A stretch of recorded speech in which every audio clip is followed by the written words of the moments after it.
They say destiny often hides in the smallest, most ordinary of moments. And sometimes the poorest heart can hold the richest treasure. Today, I will tell you a story about a girl who had nothing. No money, no support, no future. Yet she made a choice that would change her life forever. Do you know that millions of children with special needs around the world never get adopted? Many spend their whole lives in institutions, waiting for a family that never comes. Most people are too afraid, too busy, or too unprepared to take them in. But one young woman living in poverty herself looked at a child everyone else had overlooked and whispered the words that would transform both of their destinies. Come home with me. Before we dive deeper into this powerful story, if you believe in second chances, love, and stories that prove the human spirit can overcome anything, don't forget to subscribe to our channel. Her name was Elena.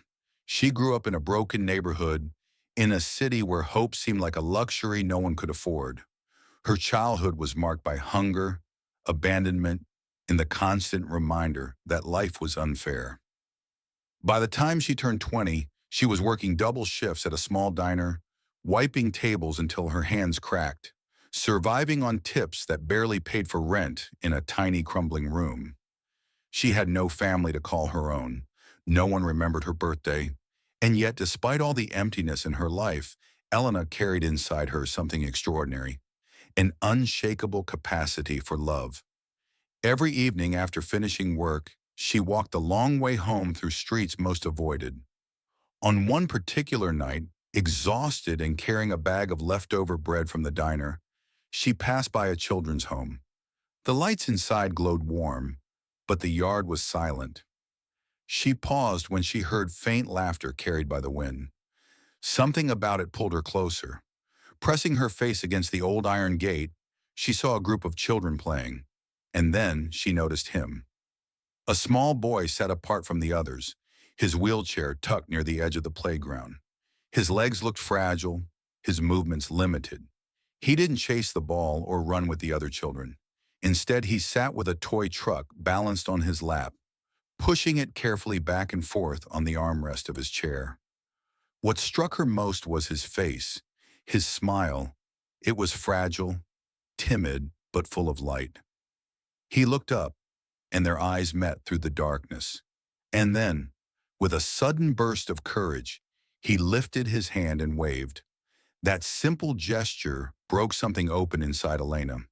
She felt as if the world had paused, as if that wave was meant only for her. She smiled back, and for reasons she couldn't explain, whispered hello, even though he couldn't hear her. From that night on, she found herself passing by the children's home again and again, drawn like a magnet. She learned his name was Daniel. He was 7 years old. He had been born with cerebral palsy, abandoned at the hospital by parents who couldn't bear the responsibility. He had spent his entire life within those walls. Staff said he was sweet, but nobody wanted him. The special cases, as they were called, almost never found families. Elena listened in silence as one of the caregivers shared these truths. Her chest ached with an unfamiliar heaviness. Daniel deserved better. He deserved someone to look at him with the same tenderness he had given her that first night. He deserved to belong. But how could she, a poor waitress barely surviving, even think of taking him home? She didn't even own a proper home herself, just a rented room where rain leaked through the roof. She couldn't afford a doctor's visit, let alone therapy or medication. Everyone, they say, destiny often hides in the smallest, most ordinary of moments. And sometimes the poorest heart can hold the richest treasure. Toad would laugh at her for even considering it. And yet, she couldn't shake the image of his smile. For weeks, Elena wrestled with the thought. At night, she cried into her thin pillow, torn between reality and the ache in her heart. What if love is not enough, she whispered to the empty room. But another voice deep inside answered, what if it is? Finally, one cold winter morning, she made her choice. Elena walked into the children's home, trembling with fear, and asked to speak with the director. Her voice cracked, but her words were firm. "I want to adopt Daniel." The room fell silent. The director looked at her with disbelief. "Do you understand what you are saying? This is not a decision to take lightly. The boy has medical needs, therapy sessions, difficulties that will require time, money, patience. What can you offer him?" Elena swallowed hard. She didn't have money. She didn't have a big house. All she had was herself. So she answered, "I can offer him love, and I will give him everything I am." The director shook his head. "Love is not always enough." But Elena didn't back down. Day after day, she returned. She filled out endless paperwork, endured questions about her background, her finances, her health. Neighbors whispered behind her back. Co-workers mocked her. "You can't even take care of yourself," they sneered. "Why ruin your life with a sick child?" Yet Elena pressed on. She worked extra shifts, saved every coin, and gathered letters of support from anyone willing to vouch for her. The process was grueling, humiliating at times, but nothing could extinguish her determination. Months later, against all odds, Elena was approved. On a spring morning, she pushed Daniel's wheelchair out of the children's home. He carried only a small bag of clothes, worn and faded, and a stuffed rabbit missing one ear. But to Elena, it felt like the most precious treasure she had ever been entrusted with. Their first days together were both beautiful and brutal. Daniel needed help with everything: eating, bathing, dressing, moving between his chair and the bed. Elena's back ached from lifting him. Her hands blistered from pushing his chair up cracked sidewalks and endless staircases.